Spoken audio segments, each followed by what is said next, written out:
the other day. I got up the other day like at 3 o'clock in the morning, and I woke up and I was just walking around like a zombie. I was like, I'm so tired. I heard the devil say, go back to sleep. I was like, yeah, you're right. I should go back to sleep. You know what I'm saying? I ain't gonna lie. I was like, bro, you wanted something. You know what I'm saying? He's like, why you getting up this early? You already #1 in the world. You already #1 in the world, E. You already doing what you're supposed to be doing. Like, E, you've been grinding it. Just go ahead, it's 3. And my body said, yo, E, what would you go back to sleep for? I said, I'm tired. My body said, you're not tired. I said, well, why would you say I'm not tired? He said, because you woke up without an alarm clock. You woke yourself up. So if you were tired, your body wouldn't let you get up. If you were tired, your body would make you sleep till 6. You got up, it's 3. No, what you don't want to do is the grind, but you're up. So do me a favor, Eric, you don't even have to do anything. You don't even have to work. You've been getting up at 3 so early in the morning, don't even worry about it. Just put your shoes on, and when you get on the treadmill, it's just gonna do it for you because you've been doing it every day for 3 o'clock in the morning. For real.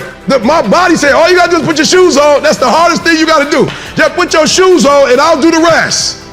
I can't put your shoes on for you, but put your shoes on and then just go. And I just went and I was walking I do the 11 incline, boy, and I was just walking for an hour and I was just like, you know what, it's almost an hour. I don't feel like running. My body was like, don't even worry about it. We'll get to that when we get to it. I did my hour, was about to get off. My body was like, you know we run now. I said, what? We run now, let's go. You ain't tired? I said, I am tired. No, you're not, you just walked for an hour. You're not tired, Eric. Your brain is telling you some dumb stuff. If you were tired, you wouldn't have been able to walk for an hour. Okay, so let's do this. Just run for 2 minutes. I'm trying to help somebody right now go to a whole nother level. The Bible says the reason why you go back to sleep is because you've always gone back to sleep. It's like a default. You go back to sleep because all you gotta do is stop going to sleep and then you're gonna stop going to sleep. All you gotta do is stop fussing and cussing and you're gonna stop fussing and cussing. When that alarm clock goes off, there's at least 50% of the time where you just, that soft little pillow is just caressing your head and you wanna stay there. And it takes discipline to go, nope, I'm gonna get up out of this bed and I'm gonna do what I'm supposed to do. And that discipline that you have at that moment, you win that fight. That's a big victory. And then that pattern will carry out throughout the day. Because once you're up, well, now that I'm up, I might as well go work out because I'm already up and I feel good that I got up out of bed and I won that battle. Let me go win another battle. I'm gonna go get it done. And then when you show up at the office and there's someone that's got a big box of donuts that they're giving away for free, by the way. So they're just sitting there. It's almost like an insult not to take them. But when you've already gotten up early, you had the discipline there, you already worked out, you had the discipline there, and now you see the box of donuts, you're like, no, I'm not gonna eat the donuts. No donuts. You're not gonna do it. And that discipline carries on throughout the day. So now you take that and you expand that out over a week and a month, and you end up with more discipline. And it starts with that simple act of getting up and getting out of bed in the morning. They're good habits. Why would you not wake up at 4:30? Well, what does this bring to you? Waking up early, you just get a jump on the day. The reason I wake up at 4:30 in the morning is no one else is awake yet. So that gives me the opportunity to do things that I need to get done kind of selfishly for myself. And the big one in that category is working out. And it doesn't feel good at 4:30 when you get up, but by the time 7 o'clock rolls around and you've already worked out and you've already gotten some work done, and you've got some time to say goodbye to your kids before they go to school, it's infinitely better than sleeping in until 6:45 and you get out of bed and now you missed your kids going to school or whatever. You're not prepared for the day. It's awful. Has to do with waking up. Now, when you think about being productive, you got a big day and you got a bunch of stuff you need to get done. Most of us focus on when. When do I need to get up in order to get everything done? That's not what you need to focus on. The thing that really impacts your productivity is how. How do you wake up? And here's the deal. If you're somebody like I used to be that hits the snooze button, that kills your productivity for at least 4 hours. Let me explain. You have to understand this. The snooze button creates a mental state, a state in your brain that is called sleep inertia. It's so bad it actually has a name. Here's what it is. When you and I go to bed, we sleep in cycles. We sleep in cycles of like 90 to 110 minutes all night long. And right before you wake up, the sleep cycles, they stop, and your body goes into a wake-up mode, okay? Your brain is starting to slowly wake up so that it can start the day. When your alarm goes off, you're in wake-up mode. Your brain is now ready to do its best work. However, if the alarm goes off and you hit the snooze button, guess what you've just done? You've just made your brain go back into a sleep cycle. Your brain is now in a mode that takes about 90 to 110 minutes to complete. You just rebooted the system. So when your alarm goes off and you get up 15 minutes later, you're now in major trouble.